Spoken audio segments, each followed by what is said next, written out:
All right, welcome back to another episode of the Bleav in Minnesota Football podcast, hosted by the starting kicker of your Golden Gophers, Matthew Trickett, and me, Tony Liebert. For this week's episode, we're gonna recap Minnesota's impressive 62 to 10 victory over Western Illinois in week 2. And then we'll preview the final non-conference game of the season against Colorado. Yeah, so I guess right off the bat, impressive 62 to 10 victory Saturday against Western Illinois. 679 yards of total offense versus 194 for Western Illinois. Some other numbers, 8.8 yards per play, 62 points scored was the most by a Gophers football team since 2006 against Temple. And then the 10 points allowed through 2 games of the season is the most since 1999, or at least since 1999. But yeah, so impressive game. Why do you think everything's clicking for the Gophers for you so much right now? It looks like, it looks like everything's just going perfect. I mean, we can never say perfect because there's Yeah. always stuff to work on, but I think majority of it is just because everybody wants to do their job and wants to do it to the highest ability for each other on the team. Um, I can definitely see it on the sideline when we have the young guys going in and the older guys are standing on the sideline cheering them on, making sure that they're doing everything right. Um, this team really just loves each other, and I hope that you guys can see that as fans. Um, I just think everyone wants to be the best for each other. Yeah. So I feel like one of the biggest takeaways was Tanner Morgan's big day and the Yeah. passing game. I think his 287 yards were the most since 2019 against Wisconsin. So really the most since Kirk Straka left as offensive coordinator. And like 8 different guys had a reception. I guess from your point of view and like around the locker room, when you see a quarterback who's been through really so much in the last 12 to 14 months, personally, on the field, off the field, how, like, I guess fulfilling is that as a team to see him have a big day and him kind of facilitate as a quarterback should and lead the team to really an impressive victory? Yeah. You guys see it all the time. He's an outstanding person outside of football, and he's the exact same person inside of football. Like, always in the facility, always working hard, watching film. I mean, from my experience going in and watching film and being around the facility, he's there almost every single time that I'm there, even with class schedules and whatnot. The kid is always there. He is always giving his all to the team, to the fans, to everybody around him. So just him being able to be himself and throw the ball like he can, it was awesome to see. Yeah, we had him on the podcast obviously a few weeks ago. He just seems like everything you'd want in a leader at the quarterback position. He just seems like he's obviously still mature because he's old at the position, but he just seems like he gets it personally and on the field. And I think it's good to see him finally um get some success in the stat book that some fans have been looking for. And I think it's just good to see him do that for the first time since 2019 against Wisconsin, like we said. Yeah, Um, without a doubt. And he is somebody that will always do his job, regardless if it means he has 2 passing yards or 300 passing yards. Like, he's going to do his job. He's going to help the team win, and he always puts that first. But selfishly, for me, I like seeing him have a great day. It made me happy to see him have such a great performance. yeah, I would imagine. So after that, obviously, uh, Mo, Ibrahim, and Trey Potts are continuing to really impress in the backfield. They both had another 2 great days. Mo had 23 carries for 130 and 2, and Trey had 10 carries for 79 and 2. I I from a fan and a media perspective, I find it interesting because I think there's a realistic chance that both of them are going to get over 1,000 yards on the season, something that's very hard for a running back duo to do. Most Yeah. Gophers fans obviously remember Marion Barber and Lawrence Maroney doing that in back-to-back years in the early 2000s. But I guess from your point of view, on the sideline and within the team, but why do you think they're clicking so well together? It just seems like they're operating almost as one, even though they are two different players and they have two different skill sets. But it just seems like they're almost just like one big running back through two games so far. Yeah, I think it goes back to just the selflessness of the team. It doesn't matter who's in there. Everyone knows their job and they want to perform at a high level. And the offensive line has been doing their job very well. And those two guys, Trey and Mo, are very special talents, and they're able to break tackles downfield. And I mean, it's fun to see them go into the line of scrimmage. You lose them for a quick second, and then they're bursting out for a 10, 15-yard gain. Like, you can't ask much more out of your running backs. And those two are just two-headed dragon. It's fantastic that we have them. And then behind them, as we saw, we had Bryce with some big runs, and then Preston got in there for a huge run, touchdown. I mean, the running back room has depth. It always has, and I think under Kenny Burns it always will. And you just have Trey and Mo that are the stars of the show because they can do so much by themselves. But really, a lot of credit to the offensive line for being able to move people around and make our backs look amazing. Yeah, like you mentioned, I think Coach Burns is one of the more underrated position coaches, really, in Yeah. college football for the track record he's had the past few years. Really, with whoever's in the backfield getting carries, it's just been impressive for the Gophers. And like you mentioned, the offensive line, they obviously had to replace a couple starters up there this year.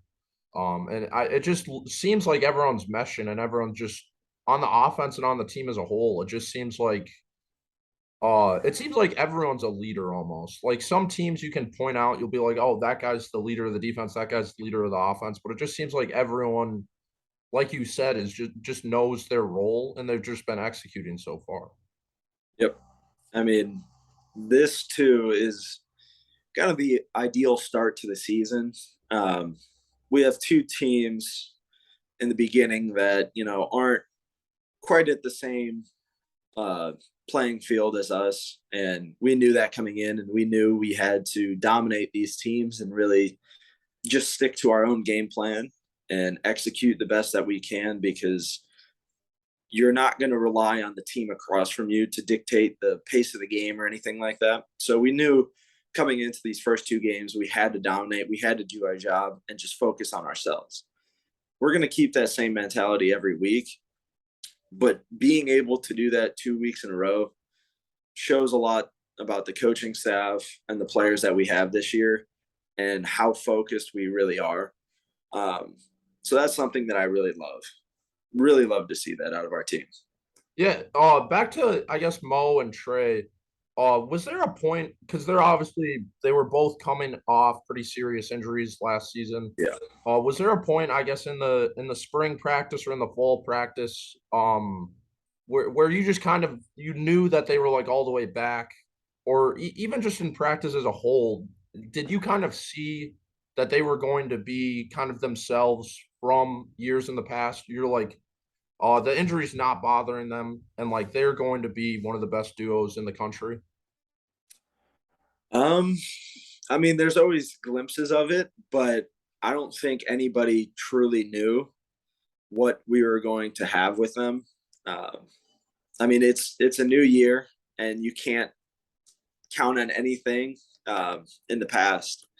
They have to continue to prove themselves, and they have up to this point. And I know for sure our offense is definitely going to be relying on them in the games to come.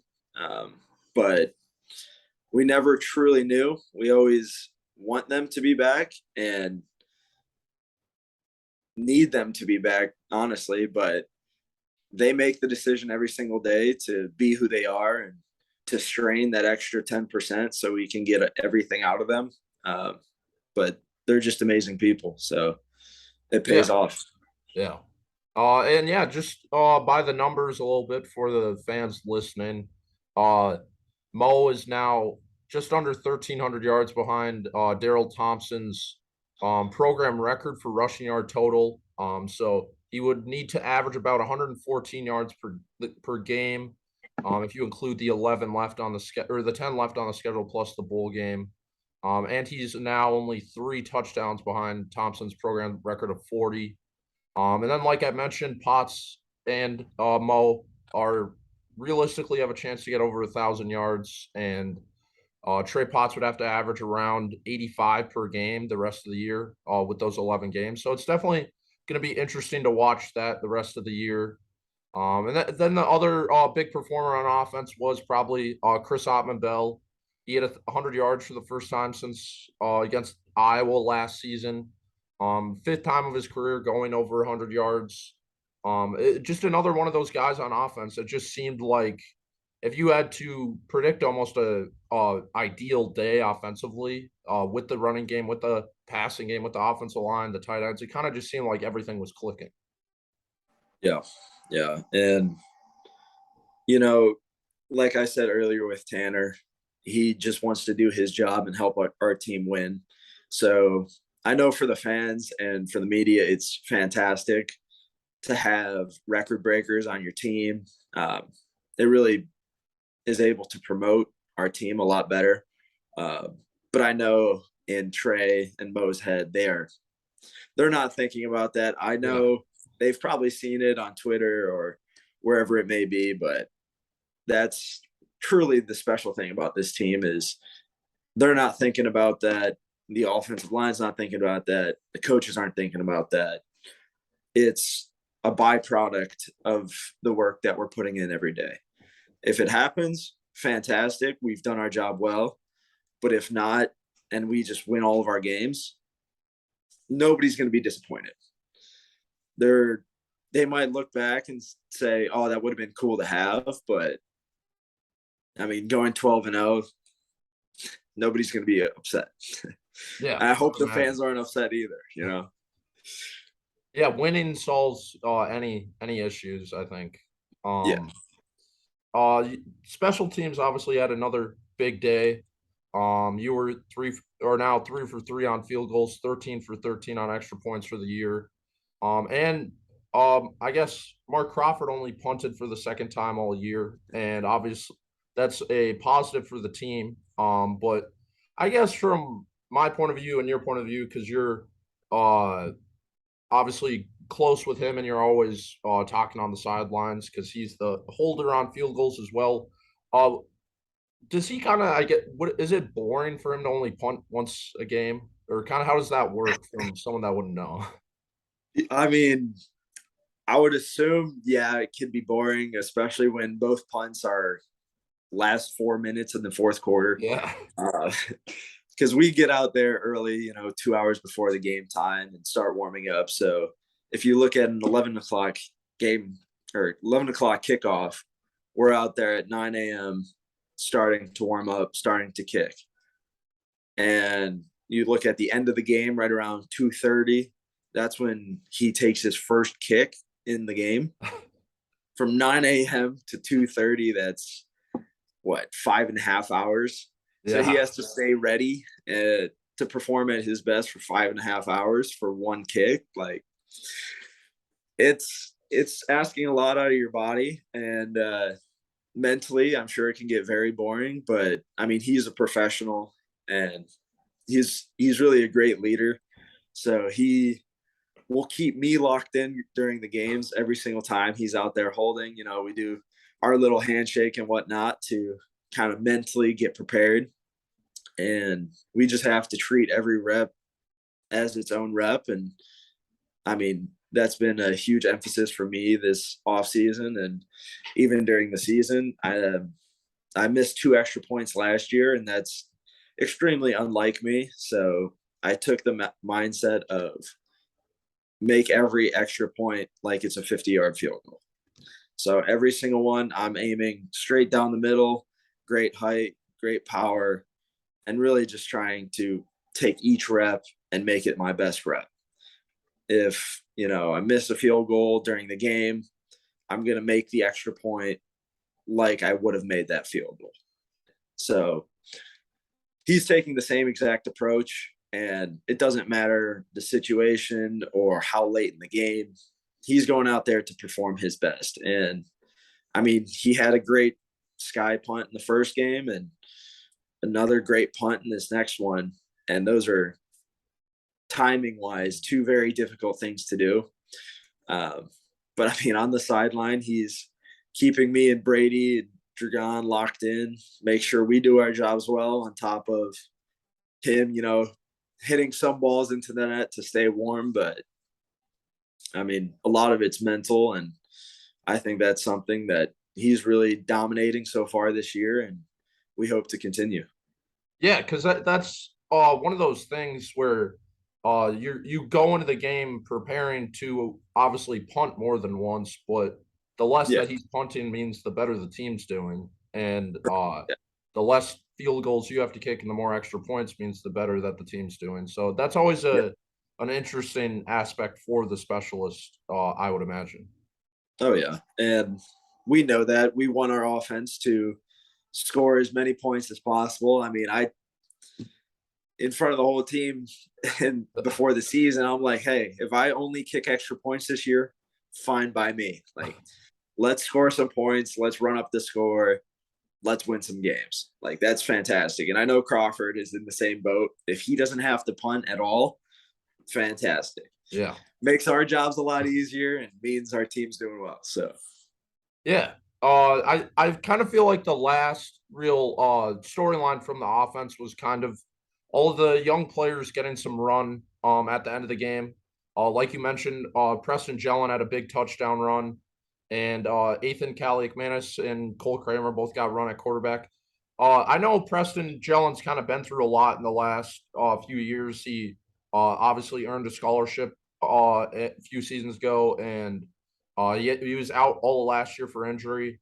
I know Chris Ottenbell mentioned in the post game press conference kind of how cool it was to see him get some run.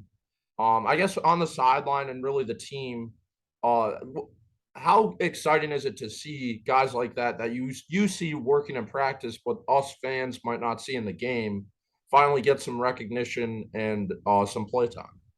yeah, I mean, Preston is awesome. He's one of those guys that, is in that running back room with extreme amounts of talent. So he's sometimes overshadowed and you don't see him as much. But I mean, he's a great special teams player, always out there on special teams.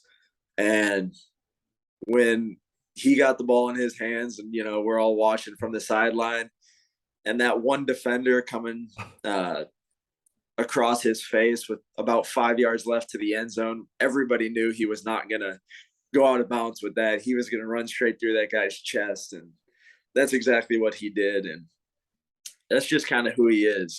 He's had a torn ACL. And I mean, since then, a lot of complications with his knee, but he's always in the training room getting better.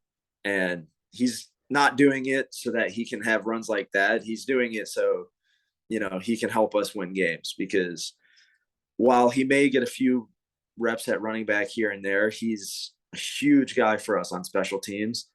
And if that's what he's called to do, and if that's what his job requires, then he's going to do that to the best of his ability. And I mean, that's all we can ask from him. And he's an awesome guy for it. So for him to finally get a little bit of his own glory is exactly what we want. Yeah, I would imagine it. I even remember in high school when you're obviously, like we mentioned, the less that you and Mark are kicking, the better the team's doing, and the Yeah. more that the second and third guys on the depth chart are playing means the better the team's doing. So it's always great to see that. And Ethan Kaliakmanis was another guy who got some run. I know on Twitter, Coney Durr, cornerback on the team last year, mentioned that there was a practice last year that he was torching everyone, or torching the defense, and that was when he kind of knew he was going to be something special at the quarterback position. And I think Jordan Howden in the post-game press conference was asked the same question. How have you kind of seen him grow as a person and in practice around the team as the number 2 or 3 quarterback? Yeah, I mean, coming in as a quarterback freshman, there's so much demanded out of you, but you have such little time to work everything out. And I think that's really where Tanner came in big, with sitting him down, watching film with him, really teaching him everything that Tanner's learned throughout his 6 years here. And the next step really is just gaining that confidence for himself. And I mean, you can see it. The kid has the talent. Ethan is very good. He has the arm and everything you can ask for physically. So now we're just kind of getting him in, getting him some experience and showing him what it's like to be the quarterback out there on Saturdays. You know, you can prepare as much as you want, but until you're in that position, you're not going to know what it's like. So really being able to put in Ethan and Cole in the third, fourth quarter early on, you're able to get more of a game type experience rather than putting them, you know, in downtime in the fourth quarter. So I think that those reps were really huge for his development. And now it's just, I mean, we're still 100% with Tanner. Yeah. But, you know, having the team have a lot of confidence in our second, third string quarterback is fantastic, because if something, God forsake, happens to Tanner, we all are not going to miss a beat with the other two. So, yeah. From my point of view, I feel like that's a huge strength on this team in general, is just the depth at every position. oh yeah, And yeah, especially a game like this last week where you're able to see how talented the entire team is top to bottom. That can only be, I guess, fulfilling as a team, that uh, if anyone does go down to injury, there's always a guy behind them that's more than capable of filling that role. yeah, yeah. And Oh, yeah, like you said, I mean, there's talent everywhere. Um, and these early games, getting guys experience is not only huge for this year, but years to come. So, I mean, I think that we're going about it the right way, and we just need to keep executing so we can have opportunities like that. yeah. We've only been, I guess, talking on the offensive side of the ball, but it was another obviously great day on defense. A near shutout, uh, Yep.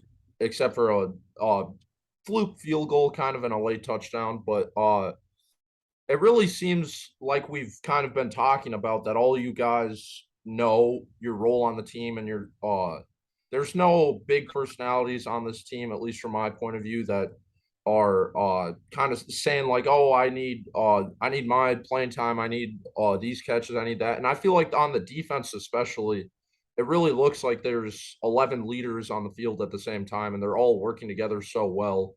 Yep. From your point of view, is that kind of something you saw in fall camp and spring camp, that this defense really is, I feel like, a very special unit that has so much talent top to bottom, that can go almost too deep at every single position and play with the best teams in the Big Ten. What do you think's, I guess, working so well with that unit? I think a lot of it is, you know, guys coming back from injury. Last year, we had a lot of guys that could have been great players for us on that team last year, but sadly had some sort of injury, something holding them back. But now getting a lot of those guys back is huge, because we have a bunch of different personnels on defense, and guys are constantly subbing in and out, and everybody's just able to click so much better because of the amount of depth that we have. Um, and like you said, there are 11 leaders on the team. Everyone has some sort of experience, and everyone's out there giving it their all. Yeah. So overall, I would assume the vibe in the locker room was a lot of the same this week compared to last week's win over New Mexico State. How do you guys kind of blow those two games out of the window? And I know Coach Fleck always talks about the 1 week season and going 1-0 in that week. And kind of, I guess, how do you keep that going and not get complacent with 2 wins over teams that you were supposed to beat and kind of Yeah. get that focus to Colorado in the rest of the season? Yeah, that's a very difficult thing to do with a team, because once you're rolling, once you're blowing teams out week in and week out, you kind of start to ease up a little bit, but that's the complete opposite way of, the row the boat culture. So we have that as a solid foundation, and we're always going to be turning back to that to get back on track. And as Coach Fleck says, the standard's the standard, and it's not going to dip for any team. And we have to remind ourselves of that. And if we're ever struggling in that area, or the team feels like we can relax here or there, we just turn back to our culture. So I think that was one of the reasons I came here, and I love it about this team that we're able to do that. So that's a huge point of emphasis as we continue forward. I think the standard is probably my favorite kind of like coach speak thing in football, because it really makes no sense. But then if you question it, they're like, "Oh, what is the standard?" And then you just say the standard. The standard is the standard. Exactly. But yeah, now you're obviously looking towards Colorado this week. Final non-conference game of the year. 2:30 kickoff. First Power 5 opponent of the year. Um, Two former coaches coming back to the Gophers. Mike Sanford Jr. and Clay Patterson were both on the staff last year. And you guys have experience playing Colorado in Boulder last year. You had a big performance. I think that was a shutout win. Yep. And yeah, Colorado's 0-2 on the season. They opened with losses to two pretty good TCU and Air Force teams. Kind of, I guess, what's the team's focus coming into this week, and how do they prepare for a team like Colorado compared to Western Illinois and New Mexico State? Well, the preparation doesn't change at all. We're still out there trying to execute our own game plan, us versus us mentality. But we are reminded that it is another Power 5 team. They have talent. It's not like they're just getting guys off the street. Like, they go out and recruit just as well as we go out and recruit. So they have the guys there, and physically those guys are going to match up a little bit better than the first two opponents. So we just have to be a lot more detailed in our execution. But the preparation doesn't change. We're still going to go out there and execute our game plan the way we know how and the way we practice. But yeah, it is back to big Power 5 football. And after that, it's going to be all conference games. And the Big Ten is not an easy conference to win in. So we're going to just keep our foot on the gas and hit it in stride. Yeah, I feel like overall, once you get into the Big Ten conference, as a college football fan, I feel like the conference as a whole is really deep, top to bottom this year. Yeah. A Nebraska team that might be struggling a lot this year, who might be at the bottom of the conference, they still have some of the most talent really in the conference, at top to bottom on their roster. And Yeah. even teams like Northwestern and Rutgers and Indiana, I feel like it really goes. There's 14 really good football teams in the conference this year, so it's going to be interesting to see how it shakes out as a whole, for sure. It will. I was looking over the weekend, all these crazy upsets that were going on, and you look at all the teams that are right there, and you have a Big Ten East that is completely undefeated, and then you have a Big Ten West that has seen a lot of crazy games so far. Yeah. And it's really hard to judge and rank these teams after 2 weeks. But I mean, that's what sells and that's what people like to see. So that's what the people get. But as a football team, you have to be reminded that yes, they might be, 1-2 Nebraska, but looking at their team, looking at what they have, you can't take them lightly at Yeah. all. So yeah, once that Big Ten play starts, you never know what's going to happen, how things are going to end up. But 1 week at a time helps you regain focus. But yeah, you can't sleep on anybody. Yeah, I think the Nebraska team's a great thing. They're a great thing to look at because they're obviously fired Scott Frost and they're going to have a new head coach. But that Yeah. team, I think, is talented enough to really play with pretty close to any team in the Big Ten. So I think that kind of just shows how deep the conference is, top to bottom. But another big football thing this week was obviously the start of NFL Week 1. Um, I know you're from Cleveland in Ohio. Are you a big Browns fan, big NFL Uh, fan? big NFL fan, but not for the Browns. I'm a Steelers fan, which is a huge contradiction. But I had one of my uncles growing up. He was a huge Steelers fan, and he was able to get me to watch all the Steelers games growing up, and I became a Steelers fan based off of his love for the team. And so I was happy to see my Steelers take down the Bengals week 1 in overtime. But everybody in Cleveland wanted the Browns to really take revenge or Yeah, get back at Baker Mayfield for saying all that he had. So it was awesome to see the Browns win as well. yeah. That the Steelers Bengals game had to be a little crazy for you. There were a lot of missed kicks in that game. Yeah, sadly, I wasn't able to see any of the overtime, but I was watching the rest of the game, and it was crazy the way it ended up. Steelers up 6 with 4 seconds to go. Bengals at the 3-4 yard line, and they score the touchdown. And knowing Evan McPherson and his reputation, you're like, okay, game's over. He's gonna hit this extra point through, and then the announcers say something about how their long snapper got hurt and it's their emergency long snapper, tight end snapping. And you see, like, it wasn't a bad snap at all.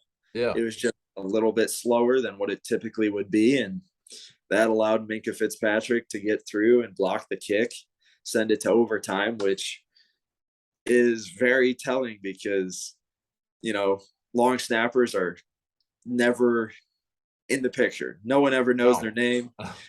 It's only when they screw up that their name. So seeing somebody else having to be thrown in there for that is funny for me because I know the importance of a long snapper, but it kind of shows everybody else how important a long snapper can be. Yeah, Uh, so yeah, a lot of special teams craziness week 1. yeah, it really was. Cade York for the Browns, massive, almost 60 Yeah. yard kick. He actually, my friend from high school was the kicker on my high school team. Is good friends with him, and they trained together. So, Yeah. it definitely had to be interesting week 1 for your point of view. A lot of special teams, interesting things that happened. But yeah, I think that's all we got for this week's episode. On to Colorado in week 3. Um, as, you can expect another episode next Monday, recapping the Colorado game. And yeah, as always, row the boat, Sky Go Gophers. Go Gophs.